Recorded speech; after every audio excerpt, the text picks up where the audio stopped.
Okay, so dankie dat jy my gesê het. Alright, so ek maak verskoning vir die lig. Ek is op my laptop, so as dit lyk of ek vanaand die skim is en julle kan nie my gesig mooi sien nie, miskien moet ek die video afsit, maar dan kan julle daarom my stem hoor. So terwyl ons die ELIM getoets het in 2009 en in vergelyking met ander masjiene, so ons het dit met soortgelyke tegnologie getoets. Want die rede daarvoor, daar is nie eintlik goed in die patologie en instrumente, soos ek het gebruik gemaak daai tyd van die HbA1c, om te kyk na die suiker en dit te vergelyk en so, en dit nogal baie ooreengestem met toetse op die ELIM, en dan ook met volledige cholesterol toetse, jy weet, die HDL, LDL en sovoorts. Maar jy kan nie eintlik dit met daai goed vergelyk altyd nie, want die ELIM tel goed op in 'n lae energie lank voordat dit wys in die bloed. En en ons weet dat die parameters van daai toetse nie altyd so fyn gestel is nie. So, jy weet, om net 'n voorbeeld te noem, ons het goed so 'n onderaktiewe skildklier byna 2 jaar voordat dit in die bloed gemanifesteer het, het ons op die ELIM dit gesien. So, en dis my goeie vriend Dr. Herbs daar in Pretoria, wat hy het nou so 'n bietjie uitgetree, hy's al redelik bejaard. So, maar hy doen nog so nou en dan doen hy nog ELIM toetse, so, en hy's 'n baie slim dokter.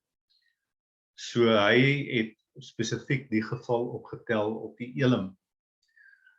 Nou gaan my screen share en dan gaan julle sien wat ek eintlik vir julle vanaand wil wys. So dit net gou hierso. Okay, slideshow.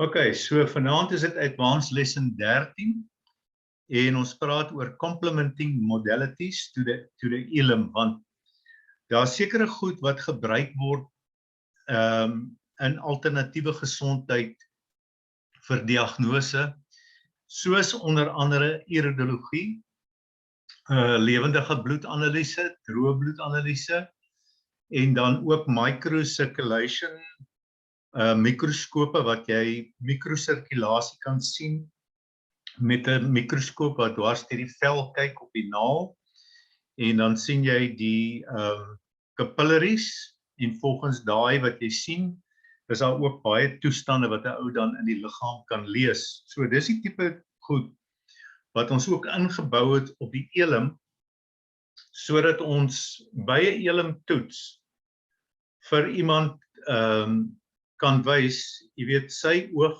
of haar oog of sy bloed of haar bloed, en dit vergelyk met die ELIM toets. So dit gee net vir 'n mens, dit maak net dit eintlik kragtiger om sekere goed raak te sien.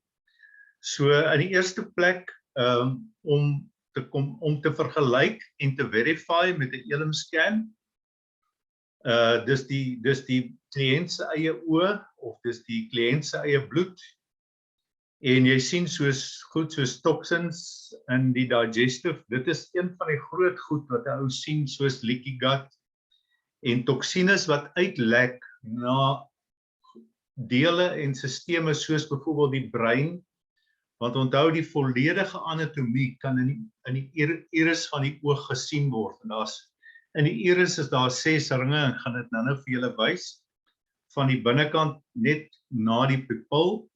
Natuurlik op die pupil se vorm kan 'n ou ook sekere wonderlike goed raak sien, soos byvoorbeeld goed in die rug, en as iemand 'n beroerte aanval gaan kry en 'n klomp ander goeters. En dis akkurate goed, so alhoewel daar nie amptelike erkenning gegee word deur die gewone mediese nie. Is dit die ouens wat dit gebruik met groot akkuraatheid en met groot sukses goed raak sien in die oog, wat byvoorbeeld baie keer nie misgediagnoseer word. So dan ook parasiete, suur in die liggaam, die pH, die stres, degenerasie, lae energie, deficiencies, tekorte soos vitamine, minerale, en dit is, soos ek sê, dit is 'n baie eksakte wetenskap. So op die ELIM het ons op die skerm, daar waar die prentjie is, het ons in hierdie skerm 'n plekkie waar jy ook jou iridologie kaart en die ou se oog kan intrek, so jy moet met 'n kamera, mens kan deesdae met 'n baie goeie selfoonkamera kan jy 'n baie close-up foto neem, en dan het die ELIM, daar waar jy tests in die ELIM het, is daar ook 'n iridologie folder waar jy die oog kan inlaai, die regter oog en ook die linker oog, want ou sien sekere goed in die regterkant, soos byvoorbeeld sekere dele van die kolon, die regterkantste ascending colon, die transversale of 'n deel van die transversale, en in die linker oog sien jy die res, en so ook met die dun darm en so voorts. En dan is daar ook in die wit van die oog sekere tekens, soos ek sê in die pupil. Ek weet Dr. Charles Maree in Nelspruit, hy het weer die sklerologie, so hulle kyk weer na die wit en van die oog en sekere tekens in die wit, maar ek kan dit ook sien. So as jy die iridologie skerm op die ELIM wil oproep, dan druk jy op hierdie waar die prentjie is, druk jy op jou muis die regte klik, en dan gooi jy vir jou hierdie skermpie. En dan die eerste ding wat jy doen is, jy kan die regter of die linker iridologie kaart oplaai. So jy sê, as jy nou klik op die regter iridologie kaart, dan kry jy die volgende skerm. So daar's die regter iridologie kaart. Ekskuus tog? Ons kan nie sien waar jy nou van praat nie. O, sien julle nie my skerm nie? Nee, ek kan nie sien nie. Ek weet nie of die anders sien nie, maar ek sien nie. Okay, laat ek net gou weer. Ja, ek sien ook niks. O, sorry man, sorry. Ek net gou weer hier sien, waar is my Zoom? Net sê share screen. Okay, jy moes lankal vir my gesê het. Ekskuus tog.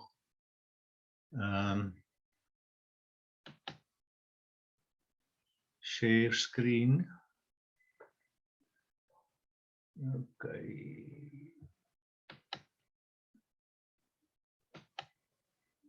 Kan jy hom nou sien? Nog, ja, kom hy nou, Maak ja. nou oop, ja. Okay, so daar's die eerste paar punte wat ek gepraat het. To compare and verify a ELIM scan, customers' own eyes, of sy eie bloed of hulle eie bloed, toksines in die digestive. En hier kan jy baie mooi sien die leaky gut, watter deel soos die brein, jy weet, leaky gut maak baie breinvolk en 'n klomp breinsiektes, en jy kan dit presies in die oog sien, waar dit uit die kolon uitlek in die brein of in ander dele van die liggaam.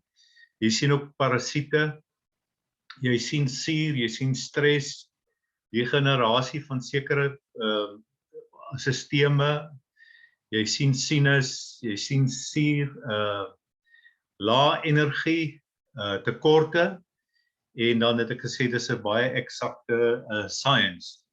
So as jy nou kyk na hierdie ene, ek net gou kyk of ek nie hom kan slideshow hierso nie.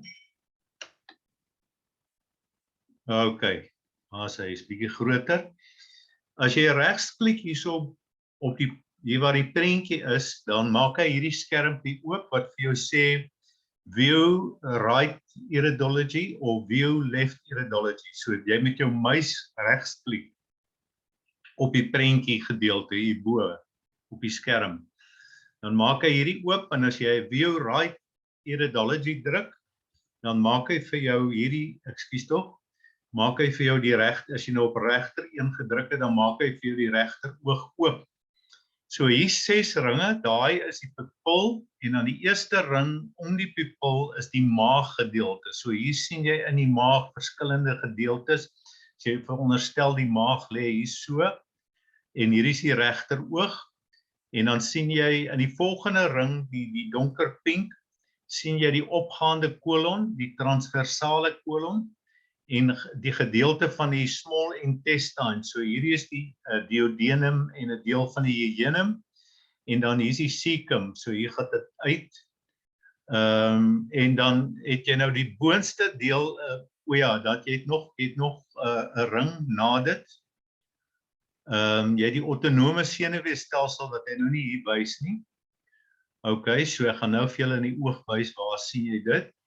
En dan het jy die sê bronchus, en dan het jy die soos die thyroid en die throat en sulke goeters van die organe, lewer, kidneys in hierdie ring, en aan die buitenste ring is die lymf en die vel. So daar's in ekses 6 ringe.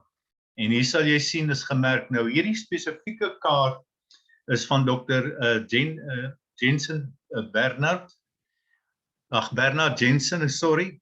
So hy was 'n baie bekende en baie beroemde iridoloog gewees, en hierdie was sy spesifieke kaart. Daar is 'n paar soorte kaarte, maar hulle stem almal baie ooreen. Jy weet, so hierdie boonste deel is die brein, so, en dan die kant is die longe en die bronchus en die hart, en dan hierso is daar's die rug en die blaas en die kidneys is altyd onder, daar's die adrenals, daar's die bene en die voete, pelvis, ovaries, prostaat, lewer, arm in die hand en bors en die longe en die bronchus, so hierso is al die goeters.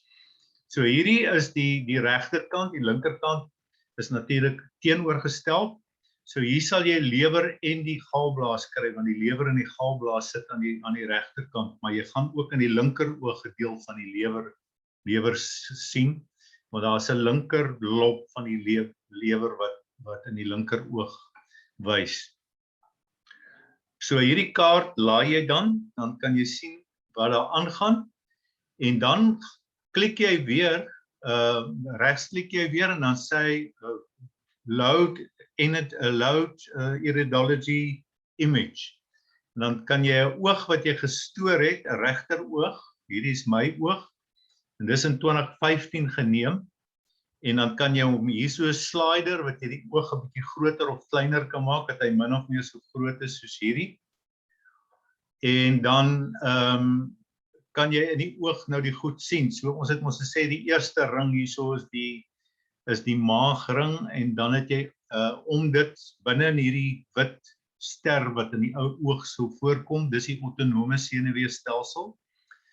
En dan het jy nou die verskillende ringe, en aan die buitekant sien jy nou die vel en die lymf.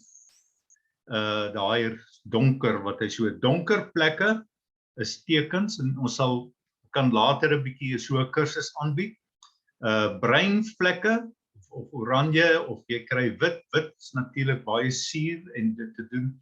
Die blou oog is die limfatiese oog, soos gewoonlik geneties mense wat sukkel met hulle limf en met baie suur, omdat die limf nie goed werk nie. So hier sien jy die eliminasie organe, watter stelsel is die sisteme wat beïnvloed hierso.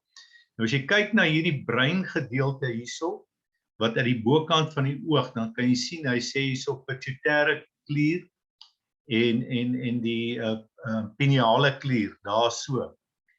So daai brein is gifstowwe wat uit hierdie transversale kolon in die brein ingaan.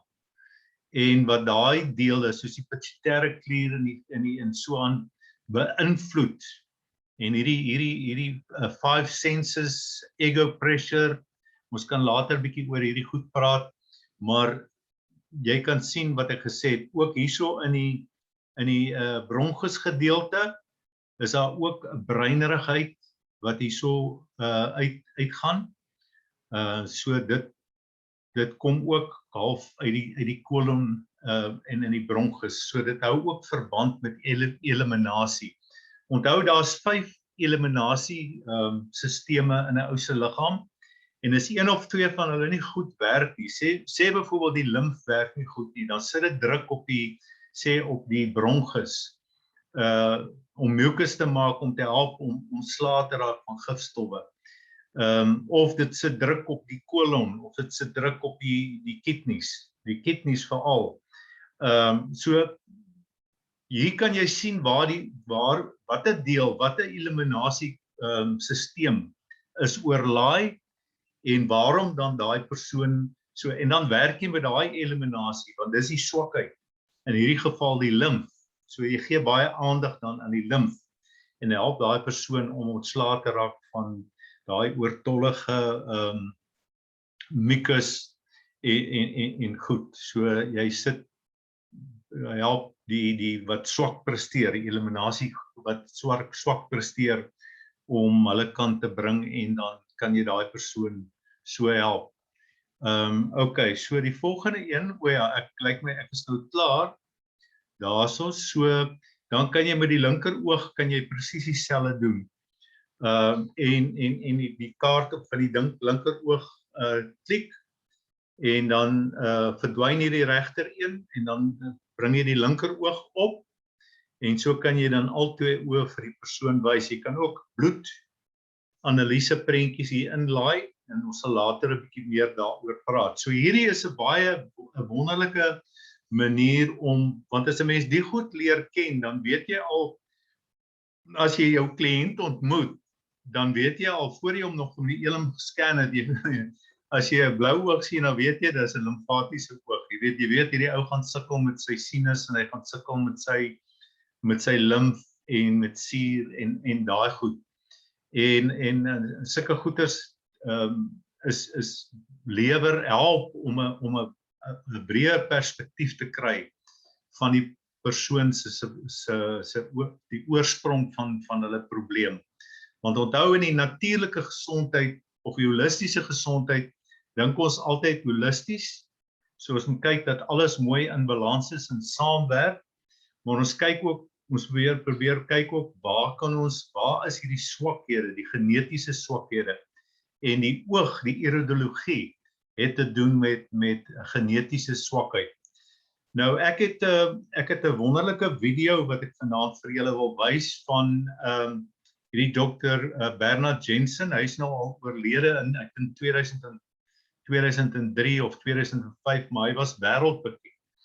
So ek het foto's gesien waar hulle, as mense hierdie groot sere aan hulle voete kry, met daai wonde aan die voete wat nie gesond word nie, en hulle detox hierdie mense, en hulle het so 'n retreat, en jy gaan vanaand sien hierdie retreat plek van hulle, en dit is my droom dat 'n mens so 'n plek sal nog kan oopmaak, jy weet, as ons nog tyd het daarvoor, waar mense op 'n retreat kan kom, jy uit die omstandighede uit kan vat, en op 'n totale eetplan kan sit, en detox, en weet, vir 10 dae, of wat ook al, want dit is wat hulle gedoen het, en hulle het geweldig sukses. Hulle het wêreldwyd, was hy baie bekend geweest. Die video is sy dogter Ellen, eintlik sy skoondogter Ellen Jensen, so dis sy seun se vrou.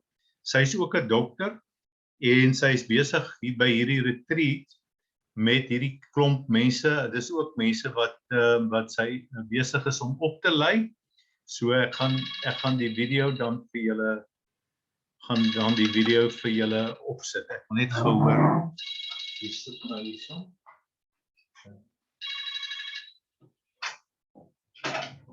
Wat net gou iets plan. Sorry julle, ekskuus tog vir daai onderbreking. So ek gaan nou hierdie ding stop, daai skerm, en dan gaan ek die ander skerm share met julle. Ek wil net gou die video oopmaak.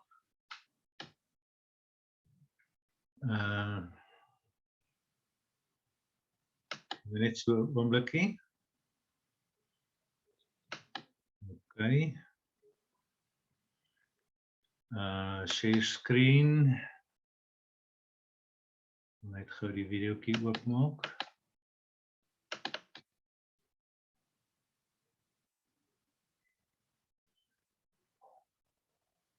Okay, net 'n oombliekie.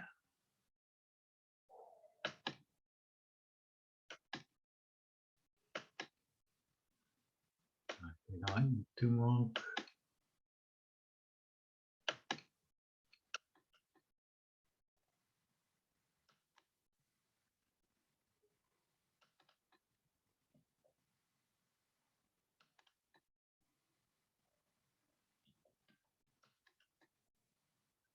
Hey, hou net vas, ek is nou daar. Ek wil net die video oop kry.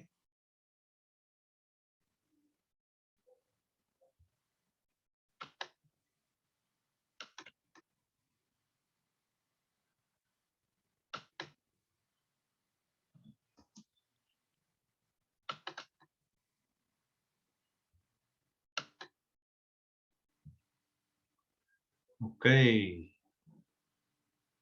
Ek kom net gou hierdie met julle deel.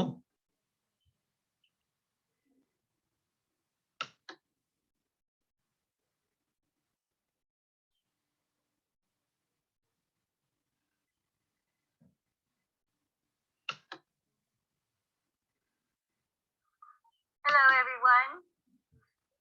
Welcome to Hippocrates. How many of you are staying here tonight? Wow. And how many of you are staying off campus? Very good. Welcome. Well, I want you to look around and get to know each other because you're in amazing company. You're with some of the most wonderful people in the world. You're with people that are forward thinking on how to get well without needles, knives, and drugs. And Hippocrates is one of the finest centers of the world to learn that and to heal and repair your body naturally without all these side effects. My name is Dr. Ellen Jensen, and I live in San Diego, California. I've known Brian and Anna Marie for many years, probably since the 80s, and Victoria Skolvenskas as well. I knew Ann Wigmore. She was a wonderful woman. My father-in-law was Dr. Bernard Jensen. Maybe some of you knew of him. And he was worked with iridology all over the world. He taught in over 50 countries, wrote over 50 books. So it was amazing that I got to study with him, and I've studied in many countries of the world, learning what I am going to teach you here tonight. And the reason I studied iridology, how many of you have heard of iridology? Great. It's the study of the iris of the eye and how we can look in the eyes to see how it connects to the different organs and glands of the body. And I started studying that because it's a non-invasive form of analysis without needles, knives, or drugs. When I was a little girl, I had scoliosis and my spine curved like an S. And so they put a 16-inch rod in my back at 11 years old. I wore a body cast for a year. And I grew up wondering how to help people without all this pain that I endured. So when I found the work of Dr. Bernard Jensen and Ann Wigmore and some of the early pioneers, I knew that was my path. I used to teach in public schools. I taught children with learning disabilities and gifted children. And I knew that they needed good nutrition as well. So that's why I've gone on to learn this work. So tonight we're going to learn about how to have vibrant health with iridology and nutrition. So iridology is the study of the color, the pigmentation, and the structure of the iris of the eye as they relate through reflex response to genetic strengths and deficiencies of the body system, much like reflexology. How many of you have heard of reflexology? So when you work on the feet, there are nerves from all parts of the body. Each iris has 28,000 nerve endings that go to all parts of the body. The border of the pupil, the black hole in the iris has a border. And that border connects to the optic nerve, the brain, and the spinal cord. And there are over 1 million nerves in the optic nerve that go through the spine out to all parts of the body. So this is in my office, and taking iris pictures with a special type of iris camera. And iridology is one of the finest methods to show the areas of weakness or deficiency in your body. There are basically two colors in the eyes. We have blue eyes and we have brown eyes, or a mixture of the two. So some of you may say, I have green eyes, I have hazel eyes. Many times that's a blue eye with just a few pigments in it, but we still consider it a blue eye. And the reason we look at colors of the eyes, colors tell us a great deal about a person's constitution. The blue-eyed people came from the cold regions of the world. The brown-eyed people came from the hot countries where they needed more sunlight to protect them. So after questioning thousands of people with blue eyes, genetically they had carried certain traits down with them. And with brown eyes, they had carried other traits down with them. So this is a blue eye, and the blue-eyed people, and this is a mixed eye, and we call it mixed because we see fibers showing through, versus a brown eye, which has heavily pigmented anterior border layer. So I want to go back to these eyes for a minute. Blue-eyed people tend to have lymph congestion. Now, if you've studied at Hippocrates, you know that the lymph system are the clear fluids that line the eyes, the sinuses, the joints, the digestive tract. So blue-eyed people tend to have congestion in the lymph, sinus congestion, allergies, sore throats, aching joints. Genetically, when they eat a lot of wheat, milk, and sugar, they can get congested easier than other types. The mixed-eyed person genetically has inherited a tendency for digestive and liver disorders. The dark brown-eyed person has inherited blood anomalies, such as thick blood, thin blood, low blood sugar, high blood sugar, anemia, sickle cell anemia. Brown-eyed people have to work with their blood. In the history of iridology, Hippocrates was born in ancient Greece in 460 BC, known as the father of medicine, stated, "Behold the eyes, behold the body." So he always used the eyes to be able to tell a lot about the person's health. Bernard Jensen was a pioneer of iridology in the United States and nutrition. Bernard Jensen had tuberculosis as a young man, and he healed through nutrition. So then he went about teaching it to other people. The way the iris map came into being was after seeing hundreds of people with a marking right here in the left eye at 3 o'clock, and asking questions of people, and they all had heart problems, they drew a map of it. And after seeing hundreds of people with kidney problems, and they had markings here and here, they drew a map of it. So that's how the chart started coming about, was after seeing and working with hundreds of people. Other iridologists around the world were finding similar information. They found the brain at the top, the stomach and digestive tract in the middle, and the legs down at the bottom. And we found in many of the charts over the centuries that even though these people did not know each other, they did not have email connections back then, they found the same things.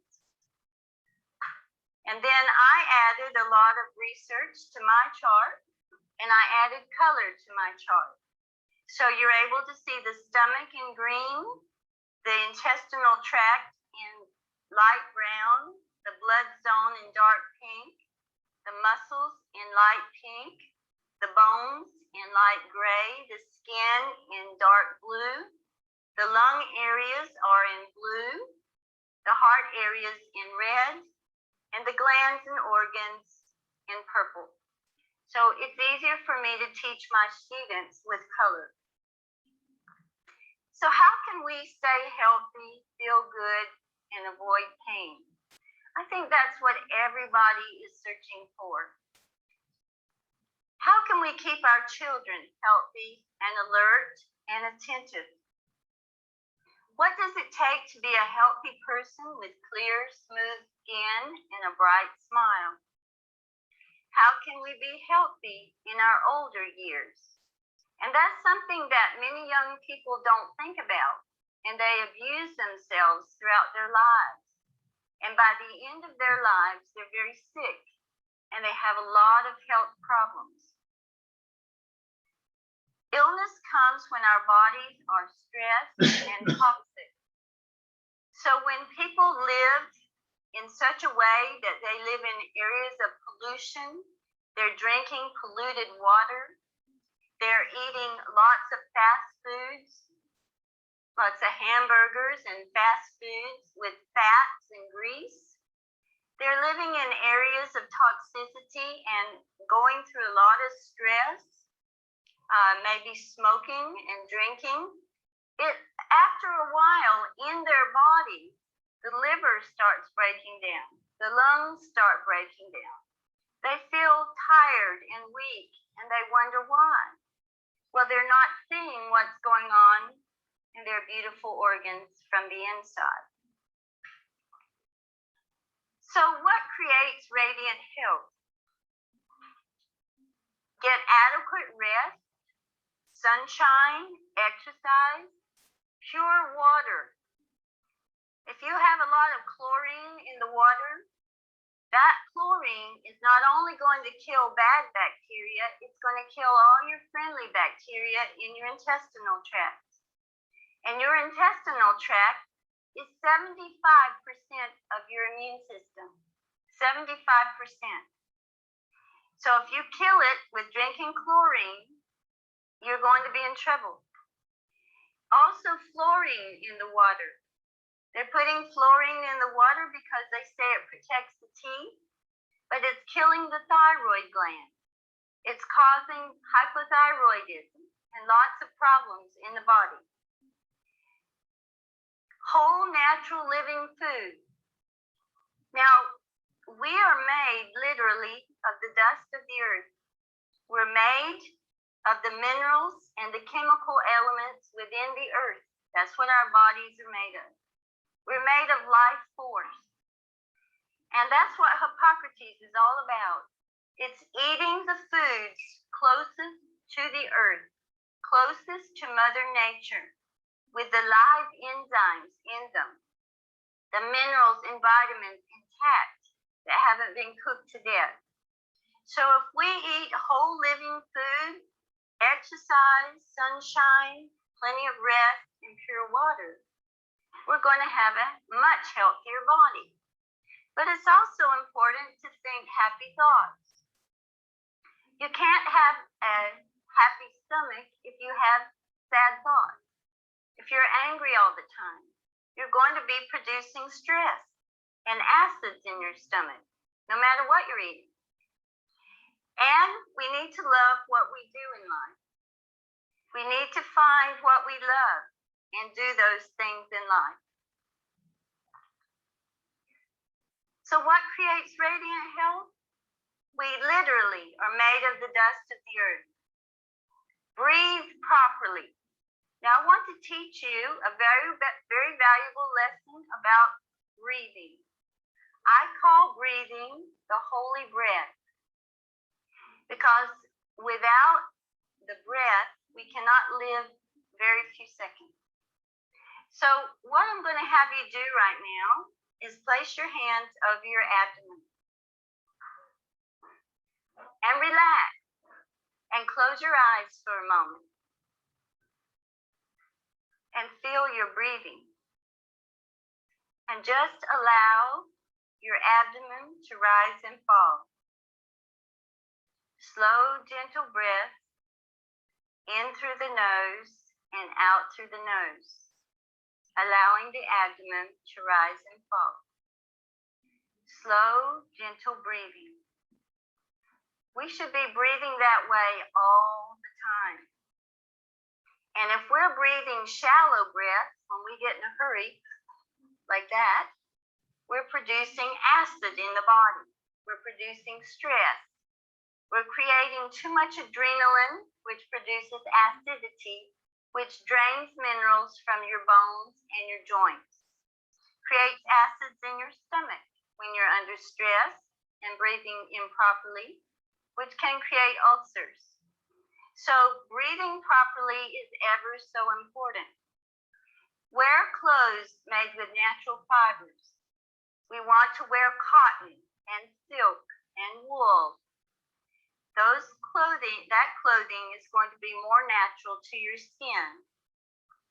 Bernard Jensen said, nature will heal when given the opportunity. So if we're rushing and hurrying and eating poorly and stressing with many jobs, we are not giving nature an opportunity to heal us. We need to be living in rhythm, balance, and harmony, eating well, drinking good water, sleeping well, and being happy and connecting with the earth. In front of Dr. Jensen's office, there was a sign, and it said, hunger is cured by food, ignorance by study. You're looking for a good doctor, I'm looking for a good patient. What's important about that is most people think if they go to the doctor's going to give them a pill and they're going to be well. Or the doctor's going to cut it out and they're going to be all better. But we need to take responsibility for our health on a daily basis. And when I tell my clients, they shouldn't even come to see me if they're not going to follow a good, healthy protocol and plan for their lives. Because what I give people is a way of life, a way to change life for health. And if they don't follow, it won't work. It's a waste of their time and my time. So you're looking for a good doctor. I'm looking for a good patient. With living foods and natural therapies, this was at Bernard Jensen's Hidden Valley Health Ranch, where I lived and worked for many years. It was 200 acres. People came from all over the world to get well. And when you do that, miracles can occur. I saw many miracles, and as I have in my past 25 years of practice. So we're going to talk a little bit about iris signs. Did you know that the eyes can tell us a great deal about the health of the body? And here we have the chart. And basically, as iridologists, we're taught and we learn how to look in the eyes as to see which areas have weaker problems there. So the eyes fibers, there are many fibers in the eyes, and that is called the structure. And when they're very, very tight fibers, these people, from questioning thousands of these people with very tight fibers like this, they tend to resist illness more easily. They tend to bounce back from illness if they do get sick more easily than people that have very loose and weak fibers. So if you have a cloth that's very tight, no water will go through. If you have cloth that's very loose, it leaks. So this is an eye with very tight fibers. They have strong resilience in most of the body except for the kidney area. And here we have the fibers separating, and where they're separating, it's becoming very dark. So they were born with a genetic tendency for kidney imbalance. And up here is the area of the parathyroid. The parathyroid manages how we hold minerals in the bone. If you have a weakness there, you need to really support it with seaweeds and take plenty of minerals, foods high in minerals, juices high in minerals, to keep your bones strong. This is an eye with very loose fibers. Can you see the difference? The fibers are really separated in this eye. And this person has large open fiber areas that in iridology we call lacuna. You can think of the word like a lake. The fibers are separated. The iris of the eye is developed by the 7th month of gestation in the womb. So these areas develop in the womb ahead of time because of genetics. And when we see this pattern here, because in iridology we know that we can see these pancreas areas deficient, they have a tendency for blood sugar disorders and diabetes. Also, if they have orange pigmentation, that's another sign of pancreas imbalance. Now we're going to look at specific body signs. It's important not to just look at the eyes, but also to look at the body. The body itself tells us a great deal about the person's health. We're going to look at iris signs, body systems, and food and nutrients for each body system. So the first body system that we're going to look at is the skin. The skin is the largest organ of elimination. And the main mineral element for the skin is silicon. Silicon is a mineral that we can find in many of the grasses.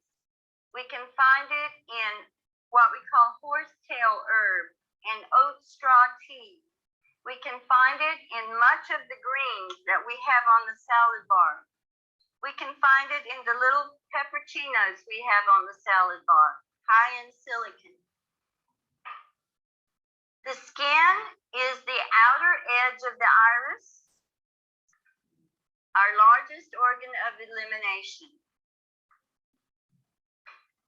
And if a person has a darkening in that outer region, they have a tendency for acne, psoriasis, eczema, dry skin, oily skin, skin conditions.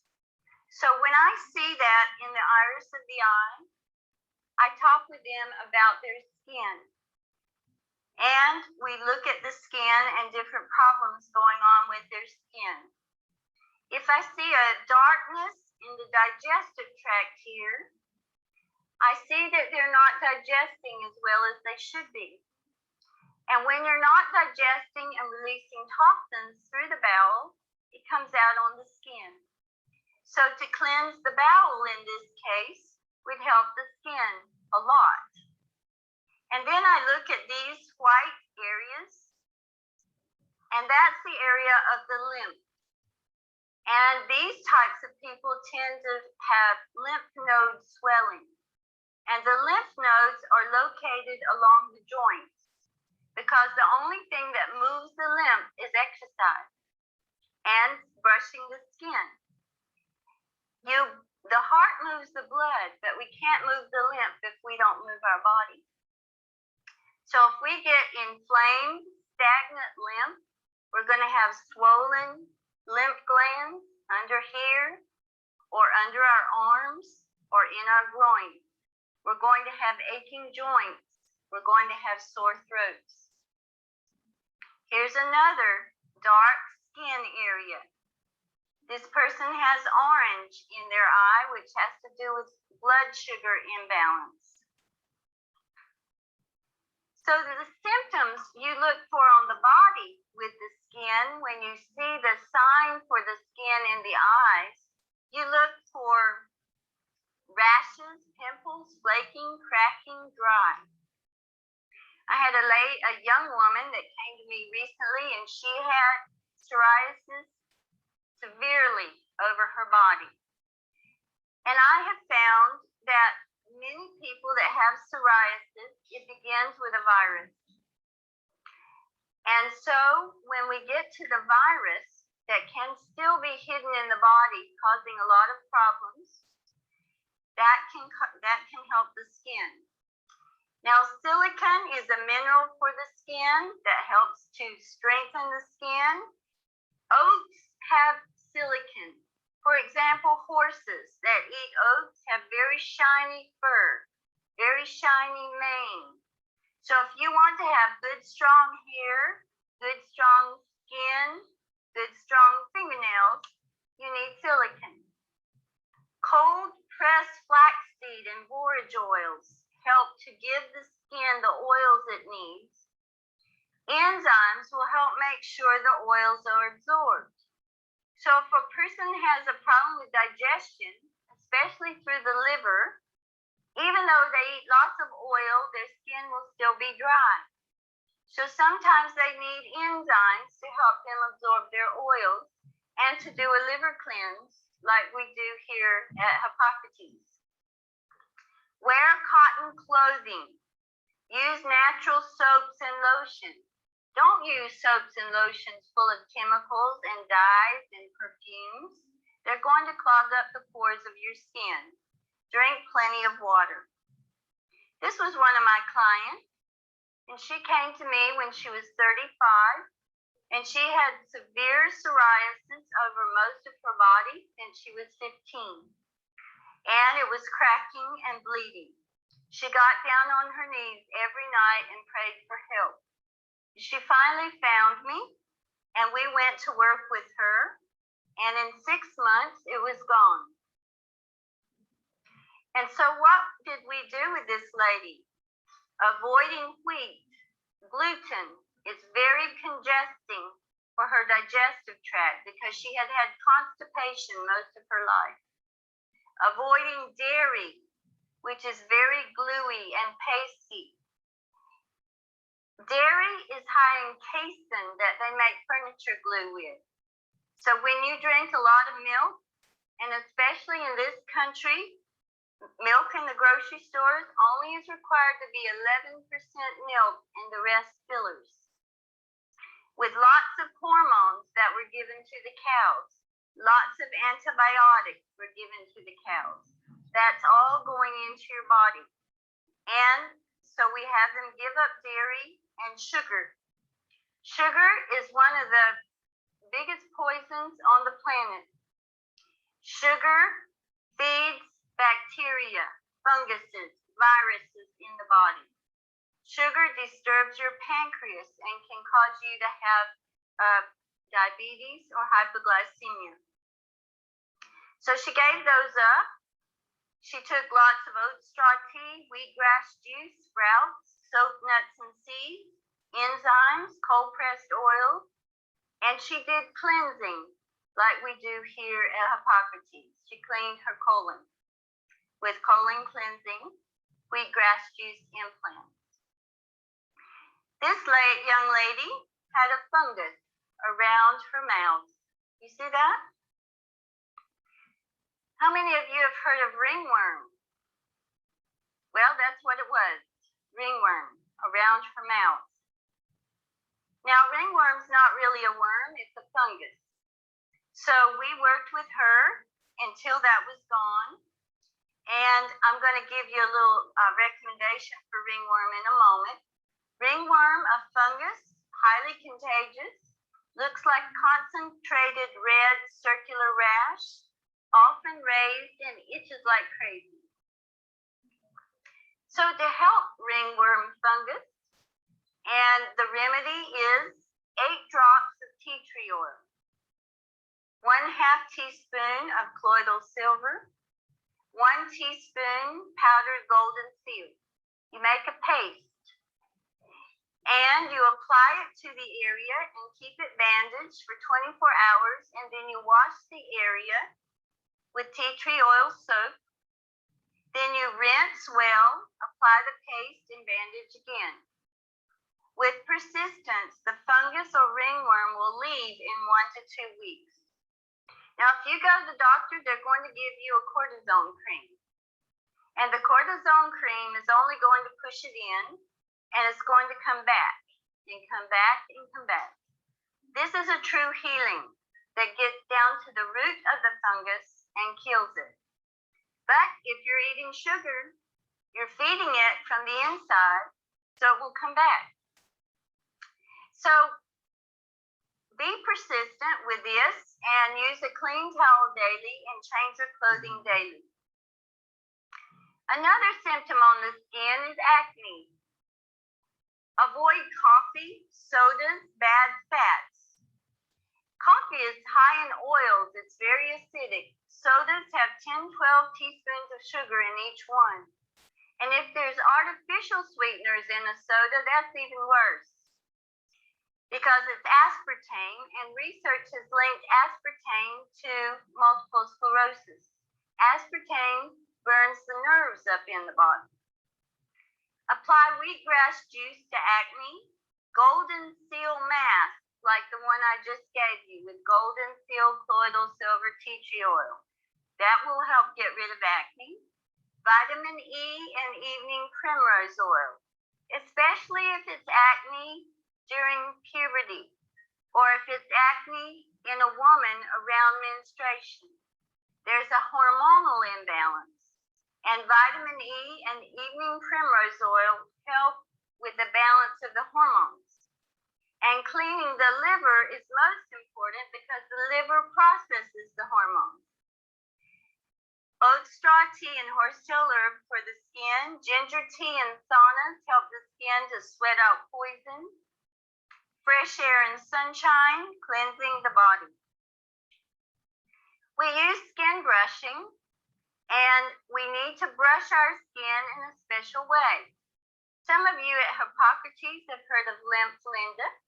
She does a wonderful job with teaching skin brushing with either a brush or a towel, but you want to make sure it's natural fibers.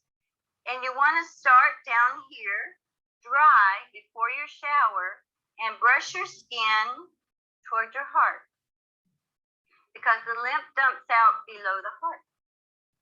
And the lymph dumps out in the lymph nodes here. So brush this way, brush from the bottoms of your feet all the way up toward your heart. Then brush down from your back, down around and back up. So brush your body always toward this dumping point. And you'll release 1 or 2 pounds of toxins a day out of the skin. Every organ of elimination, which is the skin, the lungs, the bowels, and the kidneys, should release 1 or 2 pounds a day. Imagine. This is oat straw, Avena sativa, very high in silicon. You can make a tea with it. This is horsetail, very high in silicon for the skin, hair, and fingernails. Yarrow is a wonderful herb plant that helps the body to sweat. So if you have yarrow tea, helps you sweat. Especially if you have skin problems, you need to sweat out through the pores and clean them. Or if you have a high fever, it will help you sweat out the fever. Our next organ of elimination that we're going to discuss here tonight are the lungs and respiratory system. The main mineral element of the lungs is iron, and the main element is oxygen. Iron and oxygen work together. We call them frisky horses that dance together. Without iron, we don't hold oxygen. Without oxygen, we don't hold iron. So if you're not getting plenty of exercise outside and sunshine, the whites of your eyes will start turning blue. And with a lack of oxygen, you'll start being very tired because every cell of the body needs oxygen. Where there's no oxygen in the body, there can be pain. So proper breathing is important to get good oxygen. And the element iron. These are the little bronchioles, or the passages in the lungs. Now, when people smoke, That thick black tar and nicotine clogs up all these areas. And that's why they end up getting lung cancer or emphysema. These are the sinuses, part of the respiratory system. The sinuses in the iris are represented here, and the lungs here in the left iris. So in this eye, this is a left eye, so we have a weakness in the lung area and in the sinus area. We also have a weakness in the medulla, which is the lower part of the brain that manages the lungs. The medulla in the brain has a lot to do with our breathing as well as our heartbeat. This is an opening, a weakness in the lungs in the right iris. And we have right here a lymph sign. It's called a tophi or a collagen bundle. And when we have those in the lung areas, there's often a genetic history of tuberculosis, according to our studies. And so working with the lungs is very important, especially if you've inherited a weak lung like this person. Symptoms to look for in lung problems are very shallow breathing, hunched shoulders, dry or wet cough. Balancing the respiratory system, the breathing I taught you is essential. Getting oxygen from fresh air, iron from dark green vegetables. Wheatgrass juice is one of the highest things in natural iron to build the blood, as well as chlorophyll. Chlorophyll is almost identical to our blood, except for the hemoglobin factor. Avoid smoking or breathing secondhand smoke. Balancing the respiratory system with lemons, garlic, onions, turnips, and radishes. All of these clean the lungs. They clean the mucus out of the lungs. So if you have lung congestion, these are wonderful. And if a person has pneumonia, bronchitis, bake the onions, make a poultice and put it on the chest. It helps draw out the toxins. Wheatgrass juice is wonderful for the lungs. Lobelia used in small amounts. Now remember, with herbs, we only use them for a short time medicinally until the person gets well. But lobelia can help stop an asthma attack. I've even used it with dogs to stop an asthma attack. Warm salt water cleanses the sinuses. Colloidal silver may help relieve sinus and lung infection. One of my favorite herbs for the lungs is elderberry. Elderberry works really well when you have lung and bronchial disorders. Turnips, great for cleaning out mucus. Echinacea is another one that boosts immunity for the respiratory system. Mullein. When I was a child, I found a mullein plant on my family's farm in North Carolina, and it was as tall as me. And it had soft, furry leaves, and I thought surely it was from another planet. Not to mention, I thought I had discovered it and that no one else had ever seen anything like that. Well, we know that we have mullein in lots of parts of the country, and we use it as a tea. And when you drink mullein tea, you're going to cough up lots of mucus. You're going to blow it out of your nose. The kidneys and the urinary tract. The kidneys are amazing. You can see all of these little tubules in the kidneys, thousands of them, and they're right here in your back. And the main mineral element for the kidneys is potassium. The other one I like for the kidneys is magnesium. So the kidneys in the iris are located here in the left iris. Look at this kidney area. They have a lot of other deficiencies, especially in the digestive tract. So if you have more than organ of elimination weakened, you really have to work with all the organs of elimination so they can help one another. So symptoms to look for with kidney problems: lower back pain, burning, urination, swollen ankles, wrists, and joints. Because when the kidneys aren't eliminating the fluid, it's going to swell up in your ankles, wrists, and joints. High blood pressure. When your kidneys aren't eliminating, the fluid builds up in the body, and the heart has to pump harder, and the blood pressure goes up. So when I let people have enough magnesium for the kidneys and to relax the body, the blood pressure often comes down. Bloating. When you are bloated, many times you have too much fluid in your body. It can be bloated anywhere. Blood in the urine is another sign.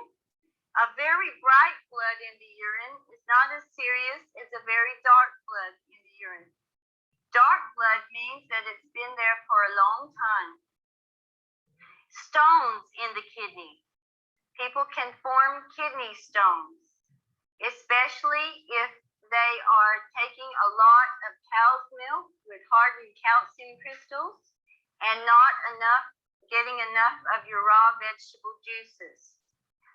Dark circles under the eyes can also be a sign of kidneys not functioning properly.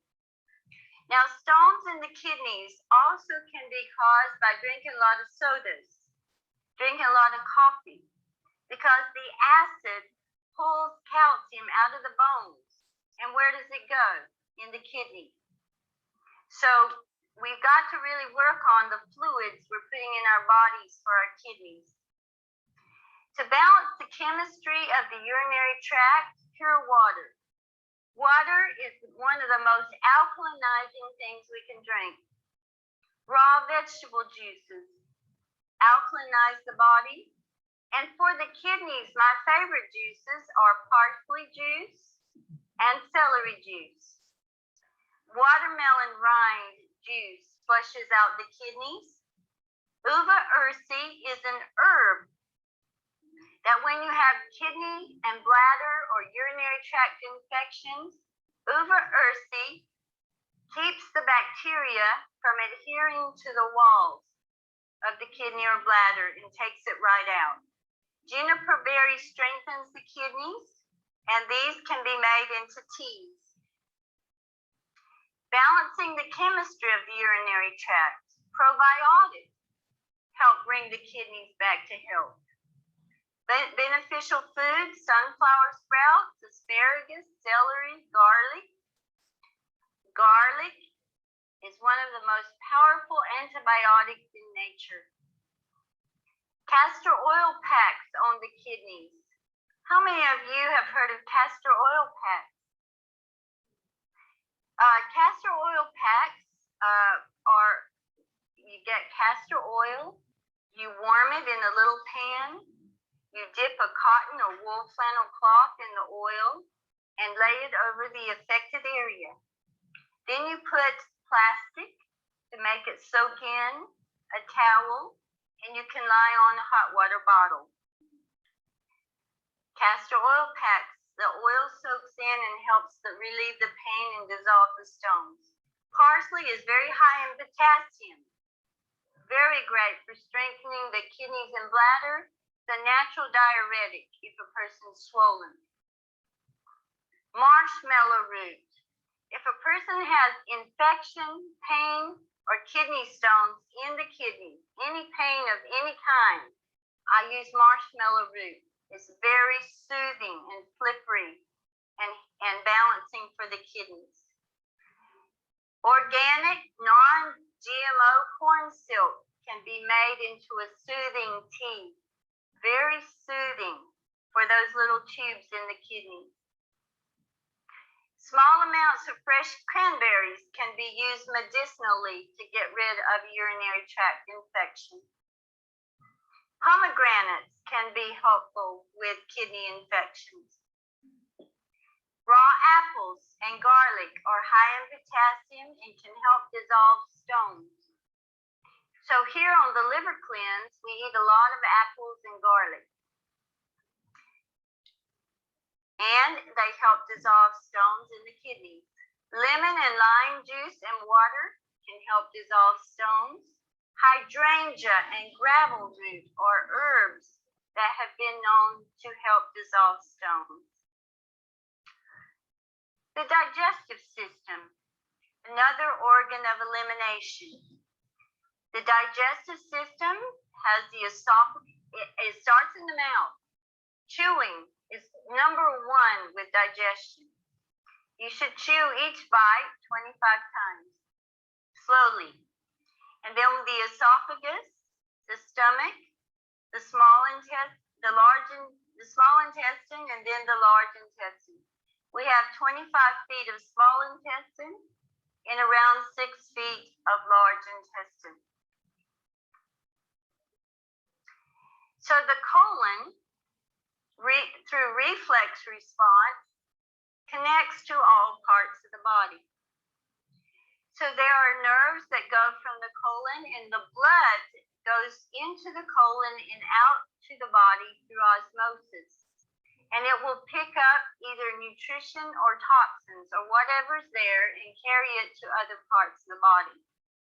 So we want to make sure that what's in our colon is good, because otherwise you're going to get brain fog or you're going to get cramps in other parts of the body.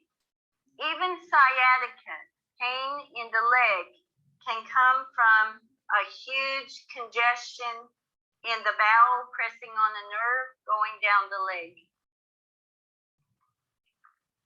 The digestive system in the iris is located in this area. And then we also have the mouth, the pharynx, the esophagus, and we have the stomach area, the intestinal tract, and we have the pancreas, the gallbladder, the pancreas, the liver. So when we see an iris like this, and I taught my students today in class that this is zone number 1. That's the zone of the stomach, is reflected here. And that donut shape there is a muscle underneath the iris, fibers called the Sphincter Muscle.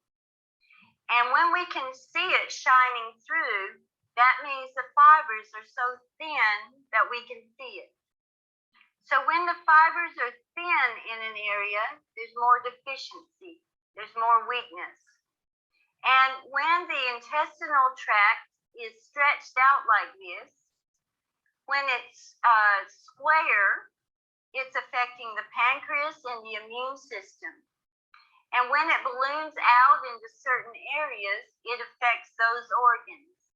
For example, in this area, it would affect the back, the spine, and up here, it would affect the ears.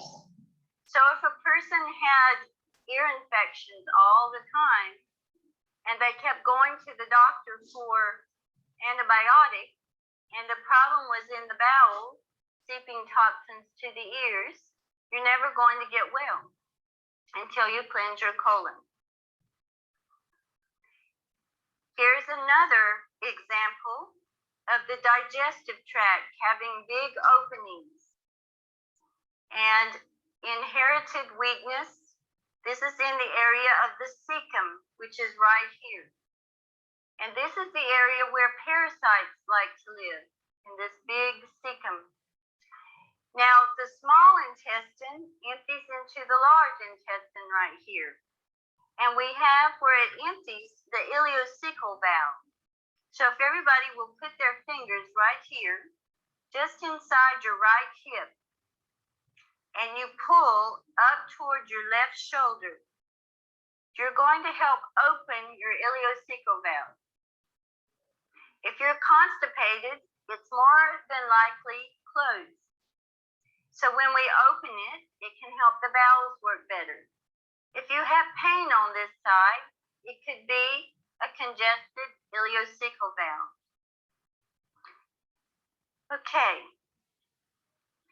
This is an X-ray of diverticulitis, inflamed bowel pockets, and a prolapsed colon, prolapsed transverse colon. So this person has a lot of problems with their bowel. So when we see a white ring here, that's a sign of acidity in the stomach. White or light fibers in the eyes mean inflammation, possible acidity. So right here in the stomach area. So in that case, when there's an overactive stomach condition, they could have ulcers, they could have gastric esophageal reflux or GERD, they could have burping, burning, all kinds of problems. One of the best things for this is cabbage juice and staying away from sodas and coffee to burn the stomach. So with the digestive system, the symptoms in the body are either constipation or diarrhea, a distended abdomen where they're bloated. When the colon is severely impacted with fecal matter, it will be very bloated. And sometimes it can impact for years. And when I worked for Bernard Jensen, when we cleaned people's colons, you would be amazed at all the things we saw released. Worms, pennies, popcorn, things that hadn't digested for years. Abdominal cramping, bloating, and gas, stomach aches, blood in the stools. Again, bright blood is probably a hemorrhoid near the rectum. Dark blood is a problem way high up and it's much more serious. A tongue will be heavily coated in the back when the digestive tract is toxic. So you'll see something that looks like buttermilk on the tongue. And acid reflux is another symptom. All yellow foods are high in magnesium. So your yellow squashes are very high in magnesium. People with stomach problems should eat a lot of squash, all kinds of squashes, and pumpkin. Sprouts chewed well with olive or pumpkin seed oil help to relieve constipation. So if you get that fiber going and chew it up with some oil in it, it makes the slippery bolus that goes through and cleans the colon. Enzymes help with digestion. Living foods are high in enzymes that help with digestion. And I know if you've stayed here for a while, you've noticed an improvement in your digestion. Probiotics supply friendly bacteria, and that's our sauerkraut that we serve here. Sauerkraut is very high in probiotics. Beets, very great for relieving constipation because they help open the liver pathways. Okra is slippery and soothing to the digestive tract. So if you have diverticulitis, if you have burning stomach in any way, we want okra, it's great. Now this is a simple home Candida test that you can do. Candida albicans are a fungus that grow naturally in the intestinal tract. But when we've had too much sugar, too many antibiotics, they grow prolifically and they bore holes through the intestinal tract and move out into the body. They can cause brain fog, they can cause aching joints, they can cause all kinds of bloating and belching. So in the morning, the very first thing in the morning, you want to spit in a clear glass of water. And check it every 15 minutes for 1 hour. When you spit, it's before you eat, drink, or brush your teeth. And look at it and see if it forms legs or streamers or sinks to the bottom. If it does, you have fungus. If it floats free on top, you're fine. So check your saliva. And I have people check it for 6 days in a row. to get an average. And then I put them on a program and have them check it again in 30 days. Sometimes it takes 90 days on a real strict program to really get rid of too much Candida in the body. This is a slanting board, and we can lie to slant, and this is a wonderful exercise to help get a prolapsed colon up off the other organs. Because when your colon is prolapsed, in women, it's pressing on the ovaries and the uterus and causes severe menstrual cramping. And it causes constipation. In men, it presses on the prostate and can end up creating prostate cancer because of all the toxicity there. So we want to lie on a slanting board. And I use tennis balls. These are my smiley face tennis balls. And while you're lying on your slanting board, you want to massage from the right side up, over, and down, the way the peristalsis goes. From the lower right side, up, over, and down. And if you do that while you're at a slant, that's going to help your colon. It's going to exercise it and work it to help it come back into place and help it to have better peristalsis. Flax seeds. How many know about flax seeds? Now, you can't buy these in a tea bag. You have to buy the seeds. And you can make a wonderful tea with flax seeds. Just soak the seeds. And you can pour warm water over them, and the next morning they'll be very thick and mucilaginous. Very slippery and soothing for the digestive tract. Aloe vera is very soothing for the digestive tract. These are your squashes, high in magnesium, great for digestion. Cabbages. I cannot stress enough, when I worked in the clinic in Europe, the health centers, we used cabbage juice to help ulcers. We also blended cabbage with a little bit of ginger and raw apple cider vinegar and made poultices for varicose veins. You can lay that mush on the veins and wrap them with saran wrap so it soaks in and have them lie at night with their legs elevated. Cabbage is high in bioflavonoids that strengthen connective tissue. Apples are high in pectin that helps assure good bowel movements and helps prevent diverticuli from forming. Melons, especially watermelon, often relieve constipation. But if you have Candida, I stay away from the sweet fruits or the sweet melons. But sometimes it can help with constipation, or just juicing the rind of the melon can be helpful. As well as papayas can be soothing to the intestinal tract. The liver.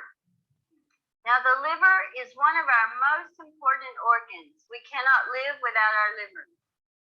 And the great thing about the liver is it regenerates quite well when we work on it. A person can have half their liver taken out due to a problem with the liver, and it will grow back if you take care of it.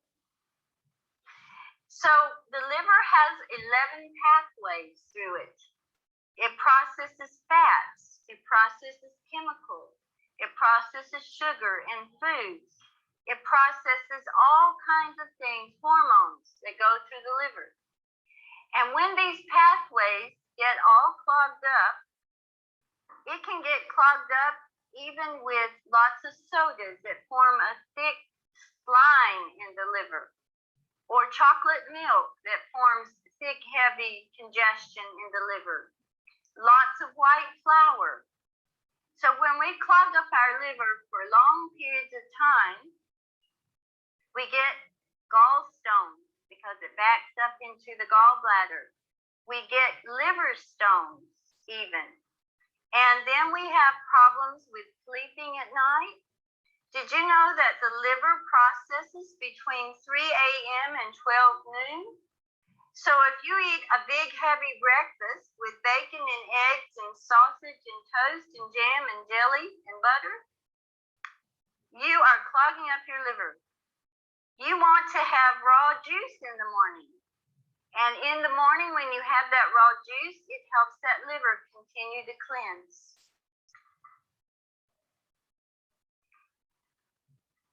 So when we see a marking in the liver area and we see a big blob of fat in the whites of the eyes, this is called a pinguecula. And I tell my students to think of a little penguin under the snow there. That's how you think of pinguecula.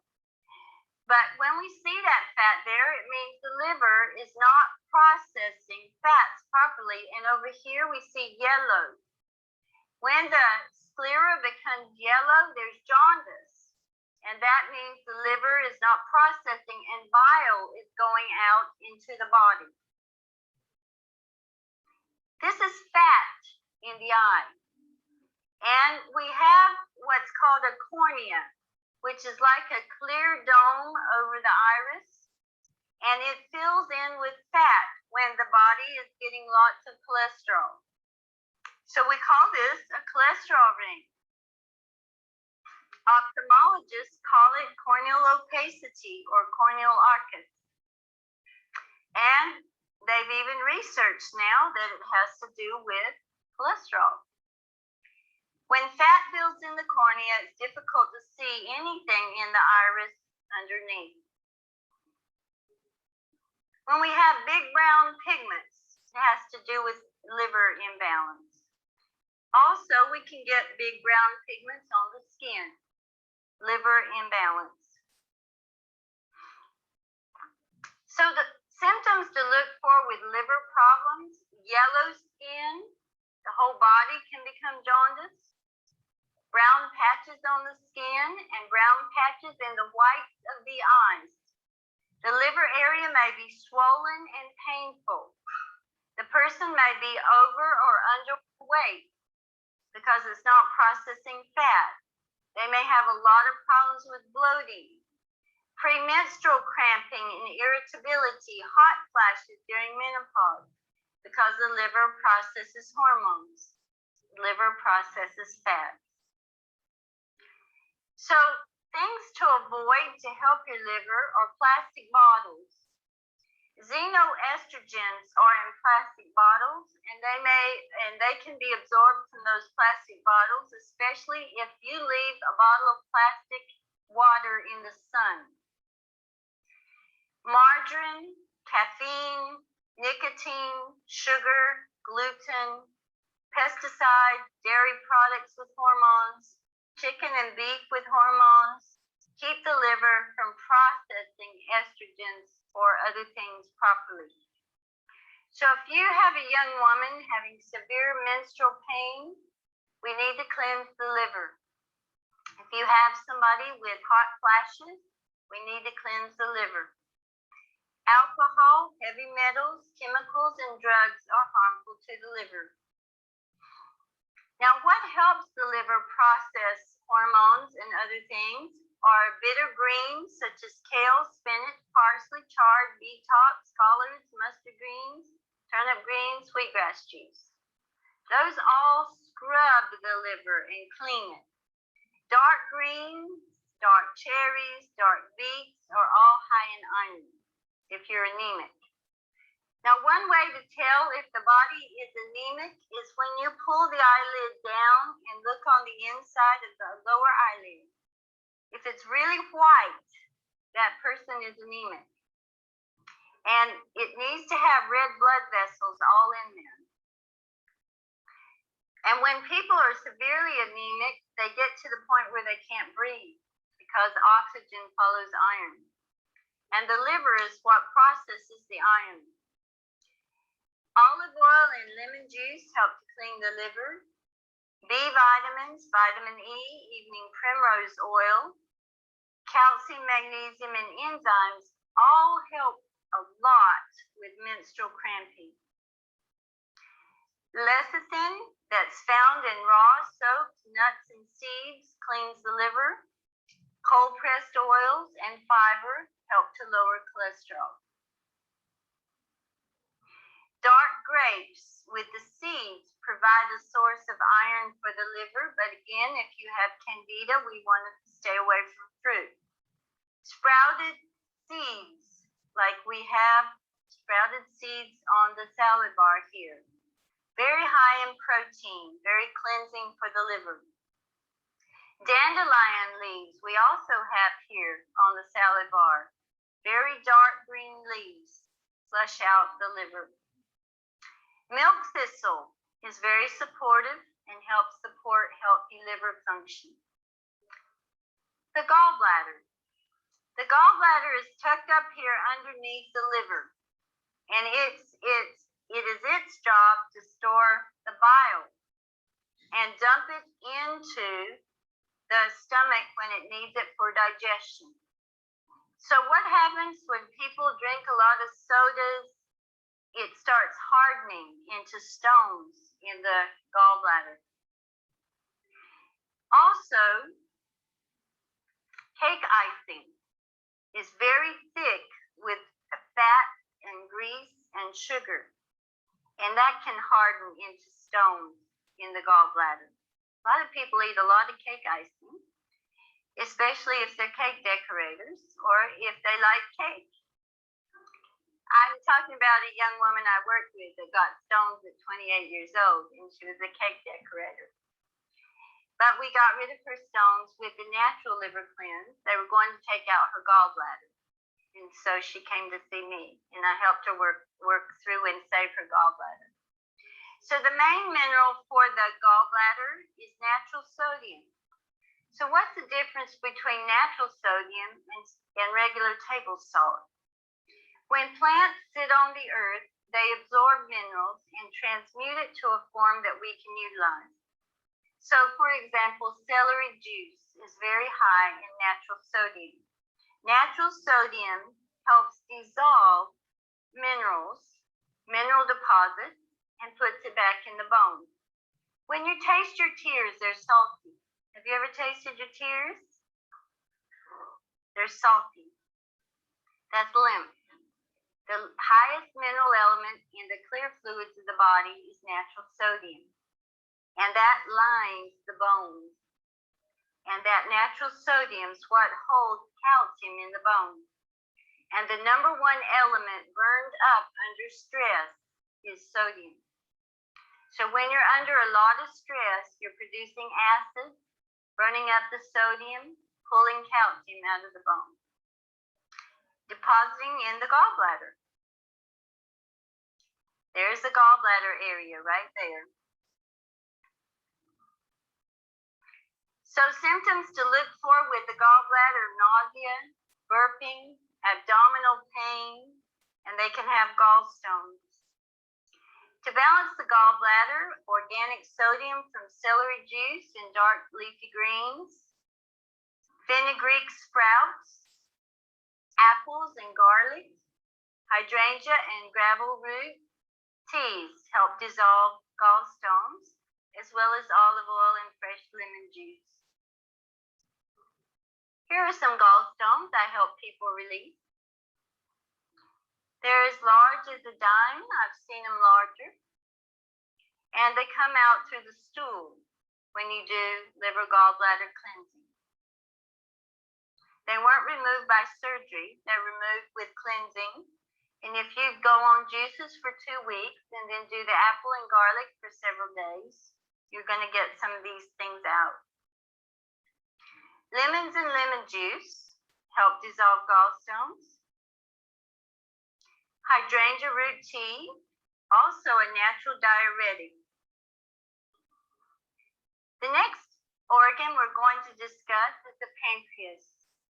The pancreas is responsible for insulin in the body. And insulin is what processes our sugar. Pancreas is right here. The pancreas also is high in pancreatin, which helps with digestion. So the pancreas is located here in the iris, and it's located here, here, here, here, here, here, and here, but the main area is in the right eye at 8 o'clock. The main mineral element of the pancreas is chromium. Chromium helps balance the pancreas. Nuts and seeds are high in chromium. Here's the pancreas area. And when there's a separation there, there's a genetic weakness there. So, diabetes in the family. And if you can counsel children way ahead of time and parents to help them prevent what's in their genetics, that's what iridology is for.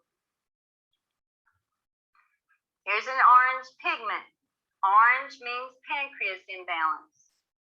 Where the liver produces a pigment that's brown in the eyes, the pancreas produces an orange pigment. Pancreas, this lady craves sweets a lot. She has a very strong constitution. For the most part, the fibers are very tight. These rings represent stress in the body and tension. We call these stress rings or contraction furrows. They represent a very intense person. This is the adrenal gland area. Very dark digestive zone and a pancreas weakness. Symptoms to look for: craving sweets, lightheaded, dizzy, hunger. Avoid sugar, grains, gluten, caffeine, nicotine. Now, why do we need to avoid coffee to help the pancreas? Because caffeine not only kicks the adrenals to produce too much adrenaline, and when that adrenaline's coming out, then it kicks the pancreas to produce too much insulin. And then the insulin gobbles up all your blood sugar. And people that drink coffee for breakfast are starved by 10 o'clock and are ready for a donut. So caffeine can drop your blood sugar very fast because it hits the adrenals and then hits the pancreas. People that drink coffee can gain weight quite easily because they're going to start craving sweets. Nicotine will do the same to the adrenal glands and the pancreas. So to balance the pancreas, we want to eat small meals throughout the day, soaked nuts and seeds. I like to soak almonds and blend them up and keep them in the refrigerator. That makes a nice almond cream for a snack. Or sometimes I soak sunflower seeds or sesame seeds and blend them.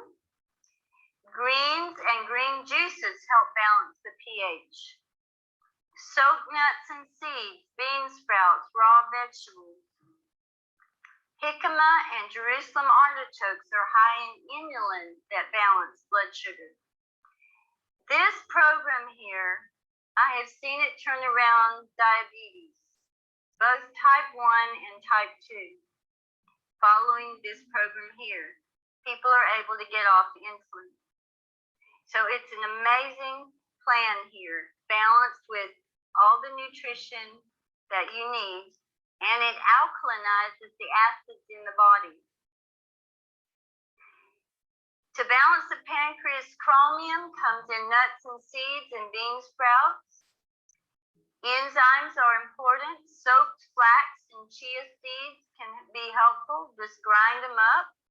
Liquid trace minerals, herbs, licorice root helps to balance the pancreas. Dandelion leaf and root, huckleberry leaf. These can be taken in tea form. I've seen licorice root tea here.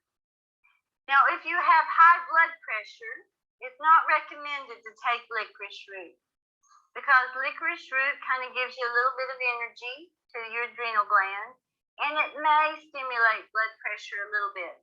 But if you have low blood pressure, cold hands and feet, poor circulation, licorice root is wonderful.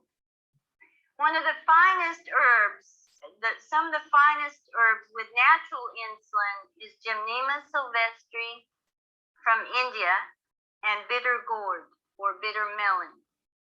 So some of my clients from India actually steam the bitter gourd and eat it, and that balances the insulin levels. Replace sweet foods with the sweet things in life. Now, how about that? Some people that are craving sweets are actually craving sweet things in life. So if you make a list of all the things you love that excite you, that make you happy, and put them on the refrigerator, and next time you crave sweets, go do one of those things instead of eating that sugar. And you know what? After you do that, you won't want that sugar anymore, because the pancreas represents the sweet things of life. So when you fulfill yourself that way, you're not going to want that sugar anymore. Now, to test for your pH, we want to make sure our bodies are not acidic, because when they're acidic, we can have all kinds of health problems, including diabetes. We can have, when we're acidic, pull calcium out of the bone.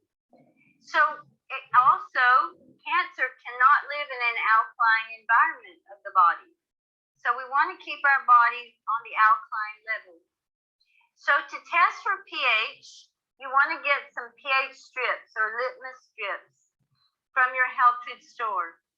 And first thing in the morning, before you eat, drink, or brush your teeth, just spit and dip the strip in the saliva, and it will turn a color.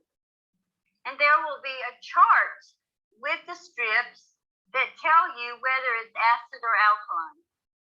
And then you'll write the number down and chart it for 6 days in a row. So I have people test their first morning saliva, their first morning urine, and then have some raw juice for breakfast, and then test again. If it becomes more alkaline after their raw juice, that's very good. But if it stays acidic, it shows me they don't even have any alkaline reserves. Okay, so we want to test the saliva and the urine, and we want that pH to be between 6.8 and 7.2 in the saliva and the urine, a neutral pH of about 7. So we want to avoid refined sugar. It turns acidic in the body. It feeds bacteria, funguses, and viruses. It clogs up the liver. It clogs up the sinuses. It causes all kinds of problems. This is sugar cane down in Costa Rica. I had the opportunity to eat raw sugar cane. Now, when you eat raw sugar cane, it's like eating an apple. It's a whole food. So God and nature have put inside that sugar cane all the nutrition and fiber you need to process that natural sugar. But what mankind has done is they have taken all the nutrition away, all the fiber away, and they have pulverized it and blended it into a refined white powder. So there's nothing left but sugar. So when you get that straight hit of sugar, it's like a drug in the body. Licorice root. I chew licorice root sometimes when I'm hiking. Keeps your blood sugar balanced. Take time to enjoy the sweet things of life. I enjoy kayaking. What do you enjoy? You want to find things you really love. The heart. The main mineral elements are potassium and magnesium. Your heart will not pump without those two minerals. This is an area 3 o'clock in the left eye of the heart. Here, here. So, symptoms to look for with your heart. If you have a rapid pulse, when you take your pulse, if it's over 100 beats per minute, or a very slow pulse below 50 beats per minute, so if you just count your pulse for 1 minute, or you can take it for 15 seconds and multiply by 4, you'll have the amount of beats per minute. So that's an imbalance with your heart. If it's high or if it's low. A bright red vessel on the nose. When I was in Australia teaching, when they had a bright bulbous red nose, they called it a grog blossom because they drank lots of grog to get it, lots of alcohol. Or a red face, lots of red vessels on the face. Lots of vessels, red vessels in the whites of the eyes. Clubbed fingernails when the fingernails are bent down. Swollen hands, wrists, and ankles. A scalloped tongue. A damp body, cracked tongue. A dry body. So if your tongue looks like somebody bit little bites off the side of it, it means your body is damp and you have too much moisture. And if you have a very cracked tongue, that means you're not getting enough water. You drop, now, we're going to all do this together. You want to drop your hand down by your side.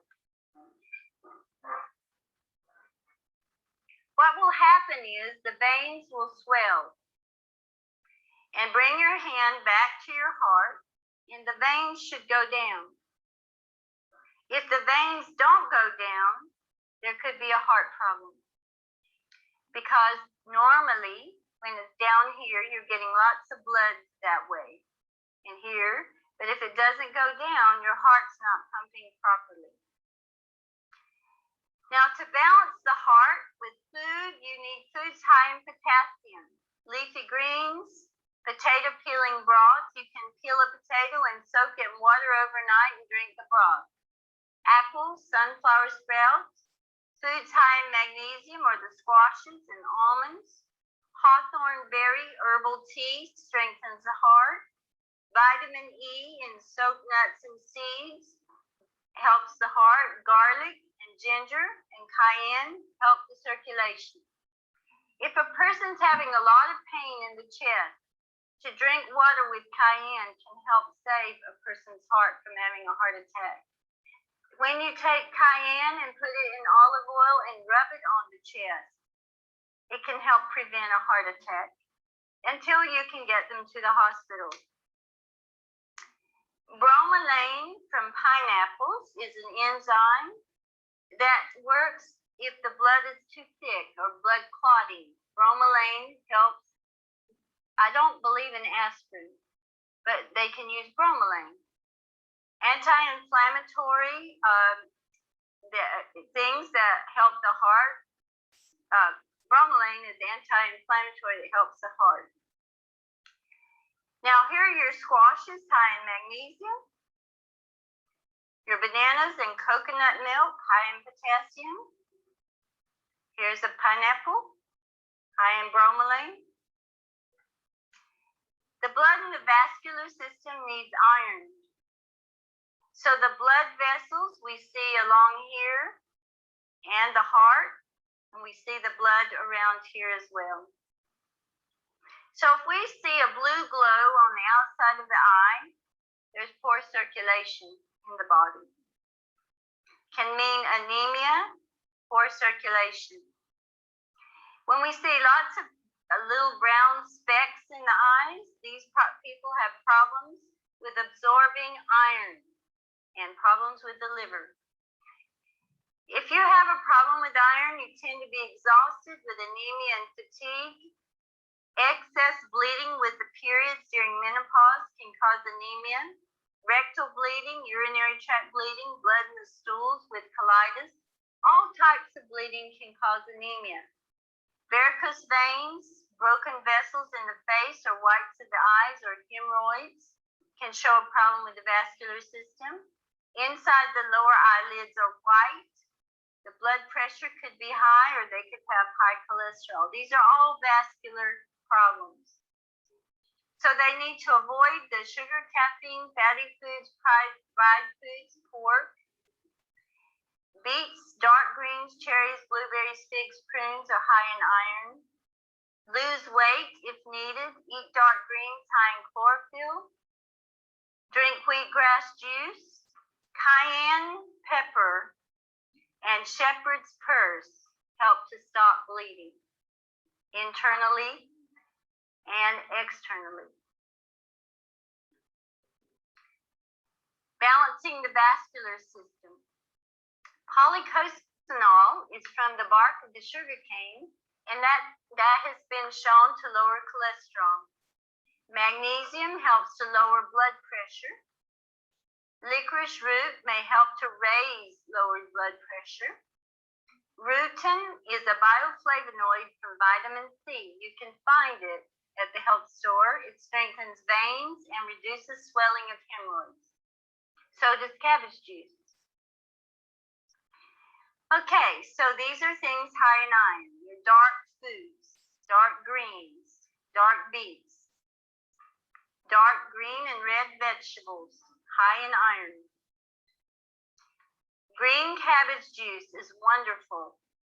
Bioflavonoids are in the white parts of the fruits there. Wheatgrass juice, high in chlorophyll, helps the blood. Cayenne improves circulation. It's high in vitamin C. Shepherd's purse can help stop excessive bleeding during menstruation. Okay, we're almost done, but the lymph system has miles and miles of lymph tubes and nodes around the joints. Sodium is the main mineral element in the lymph. So the lymph is out here. Here is a person with very thick, congested lymph. You see it smeared here in yellow. This turns yellow over years. It becomes more chronic. Swollen body, swollen joints, aching joints, stuffy nose, congested lungs, especially wheat, milk, and sugar, and table salt. Use foods high in natural sodium, the celery juice, the dark green vegetables. Watercress is a natural diuretic if you have swelling. Herbs that clean the lymph, mullein, echinacea, and elderberry. Vitamin B complex, B6, helps release fluids. They're natural diuretics if you really need it. Exercise, move the lymph. Jump on a mini trampoline, walk, swing your arms. Lymph massage, skin brushing. Here's a swollen lymph node. Jump on your trampoline. Okra is high in natural sodium, strawberries, celery. The adrenal gland, a lot of people have exhausted adrenals nowadays, so they need magnesium. The adrenals right here. Here's the adrenal glands. Now, if you have a weak, stressed adrenal, you want to look for a red tip on the end of the tongue, a rapid heartbeat, overweight, exhaustion, no energy, vertical ridges on the fingernails, falling hair, panic attacks, mood swings, anxiety, salt, sugar, and caffeine cravings. It seems like the weaker a person's adrenals become, the more they want caffeine and sugar because they're so exhausted. Cramping during menstruation, hot flashes. Caffeine, sugar, nicotine, and stimulants of all kinds are harmful to the adrenals. To balance the adrenals, helpful herbs and supplements include blue-green algae, spirulina, bean sprouts, soaked nuts and seeds. Lemon balm is a wonderful herb that soothes the adrenals. Lemon balm tea, licorice root, ashwagandha, minerals B complex, calm the nerves. Adrenals relate to fear. So many times when people are rushing and hurrying, they're afraid. They're afraid they're not going to do good enough. They're afraid they're going to be late. They have fear and they're pumping adrenaline. And that keeps us from going forward in life. You can get there just as well being calm. So we need to learn that breathing exercise I taught you, because if you're breathing properly, it's impossible for your adrenals to go out of bounds. It's impossible to have stress when you're breathing slow and easy. Anatomically impossible. So it's important to learn to trust and relax. Deep breathing is important. And when the adrenals are out of balance, it's often due to long-term fear and worry. So say often to yourself when you feel stressed, I am calm, confident, and strong. I am calm, confident, and strong. Here we have vertical ridges on the fingernails, red tip tongue, avoid caffeine, eat sprouted seeds. Nuts and seeds are the glands of the plant, and they feed the glands of the body. Ashwagandha, kava kava is very calming to the body. St. John's wort. The thyroid needs iodine. If a person has a swelling here, they tend to have goiter. Problems with the thyroid is located here. So here's the thyroid area right there. We also have a deficiency in the adrenal and the pancreas. So to look for a large swelling in the throat, could be goiter, cold hands and feet, underweight, fungus on the extremities. A lot of my clients that have fungus on their toes, I'll check their thyroid. Because if the thyroid is low and sluggish, it's not helping the blood get to the extremities to take the toxins out and the nutrients in. Poor circulation, itching skin, scaling skin, hair loss, menstrual pain, weakened immune system can all come from low thyroid. So to test the thyroid, according to Dr. Broda Barnes, who wrote the book Hypothyroidism, you use a thermometer under your arm first thing in the morning before you move out of bed. And it needs to be between 97.8 and 98.2 for normal thyroid function. If a woman's menstruating, she needs to take the test on starting the second day of menstruation. If it's below 97.8, low thyroid. Avoid sugar and stimulants. So to work to bring the temperature into balance, test each morning. Seaweeds such as dulse, nori, tzatziki. We have lots of great seaweeds on the salad bar here. Feed the thyroid.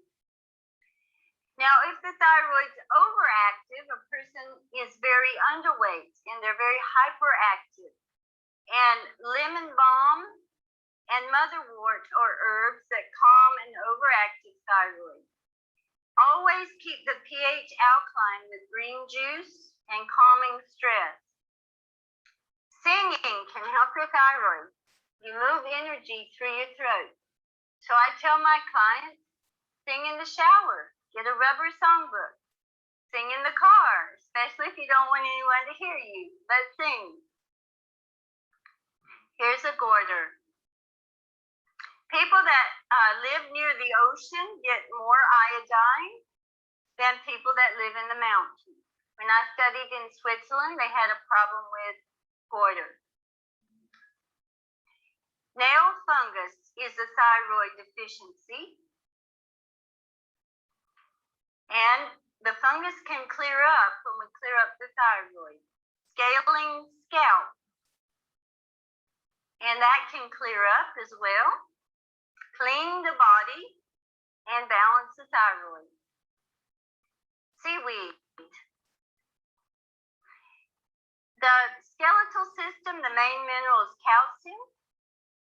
And we have a large part of the iris that takes up the skeletal system, the shoulders and the back and the legs. So when we have deficiencies in these areas, shoulders, spine, that has to do with the bones. Lower back, hip, thigh, knee, foot. Broken teeth cavities, crooked spine, crooked fingers, bowed knees, osteopenia, osteoporosis, arthritis, bone spurs, crystals in the joints. Calcium has come out of the bone from acids. Bones are the main part of the body that hold calcium. Without calcium, our bones begin to deteriorate. Without natural sodium from celery juice and vitamin D, our bones won't hold calcium. So you have to get a balance. Foods high in calcium, all the green vegetable juice has as much calcium as a glass of raw milk, and it can be more easily absorbed. Foods high in sodium include green vegetables, celery, okra, and strawberries. That holds calcium in the bone. So if you're getting green juice, God and nature have put everything in there to hold calcium in the bone and alkalinize your body. Sunshine, you get vitamin D. Almonds are very high in calcium. Almond milk is fantastic. Sesame seeds, sunflower seeds, wheatgrass juice, they're all high in calcium. You can even make your own almond cheese, almond butter. Turmeric is high in minerals, and it's anti-inflammatory. So we are supported by our backs and our skeletal systems. It's important to stand tall and believe in ourselves, have good posture, and do core back strengthening exercises. Don't walk around all hunched over. Stand up. So in the pupil, when the pupil is flat across the top, because the pupil border connects with the optic nerve and spinal cord, if you've had an injury to the top of your spine, the top of the pupil will go flat. If you've had an injury to the middle spine, the side of the pupil will go flat, the bottom down here. So we can see areas of the spine that need adjusting. You see this flattening here, right here. And that's an area in the cervical spine. The spine connects with all the organs of the body. We have a flattened pupil across the top there. Here's a curving spine. This is my spine when I had the rod put in there when I was a child. Missing teeth. That's a picture of a lady in Tibet, photographed by Bernard Jensen. Greens, high in calcium. That was me teaching down in Costa Rica. Wheatgrass juice. Coconut milk. Almonds. Sunshine, vitamin D. Yucca is wonderful for the joints and prevents arthritis. By knowing the foods that help to nourish specific organs, we can feed weakened areas of the body the foods that contain the nutrients necessary for good health. Good health is the result of the way we eat, drink, think, and live. And there's a flower in my garden. Live with joy.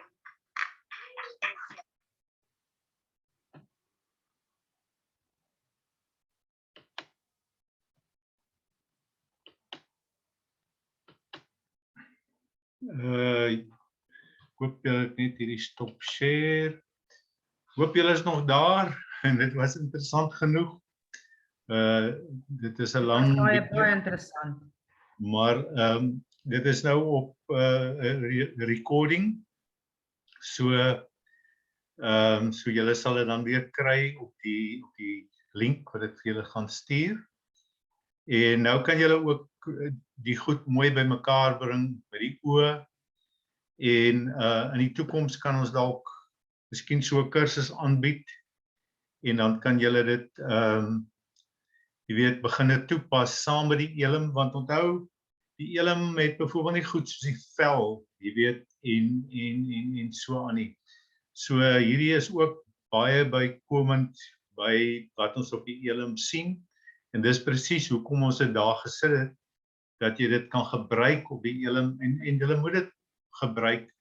Jy weet, al begin ons net met die basiese goed, soos die genetiese goed en daai tipe van dit.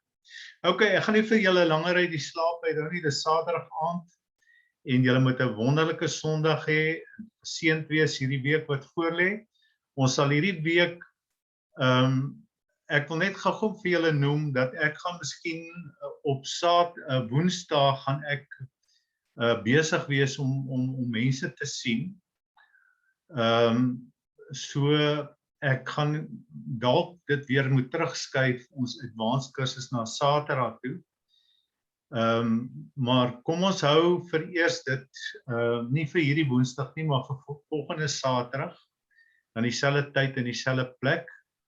En as jy dit nie kan maak nie, dan moet jy maar luister na die link, want ek moet dit ook maar inpas in my skedule. So ek sal julle laat weet vir die ouens wat die nebulizers bestel het. Sodra dit land, dan sal ek sorg dat dit vinnig by julle uitkom. Wees geseënd en dankie en lekker slaap. Dankie, lekker aand. Dankie julle, bye bye.